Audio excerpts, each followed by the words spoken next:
शांतपुर सरस्वती शिशु विद्या मंदिर रे प्रभु गजानन पूजाोत्सव पालन।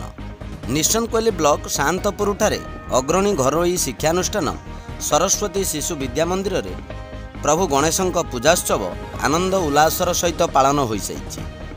आज प्रातः विद्या मंदिर रे अध्ययनरत छात्र छात्री और गुरुजी गुरुमा माने पहुंची सुसज्जित पूजा मंडप रे प्रभु को विराजमान कराई विज्ञ पंडितों द्वारा प्रभु को पूजा अर्चना करा जायतिला।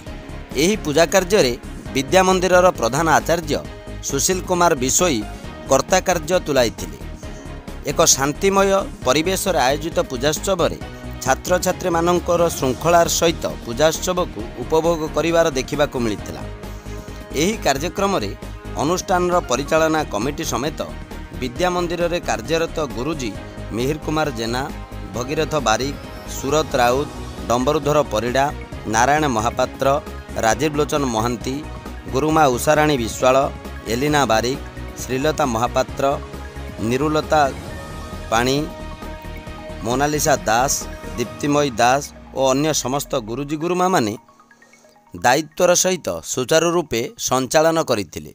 निशनकोइली अमिताभ महापात्रଙ୍କ रिपोर्ट न्यूज A7।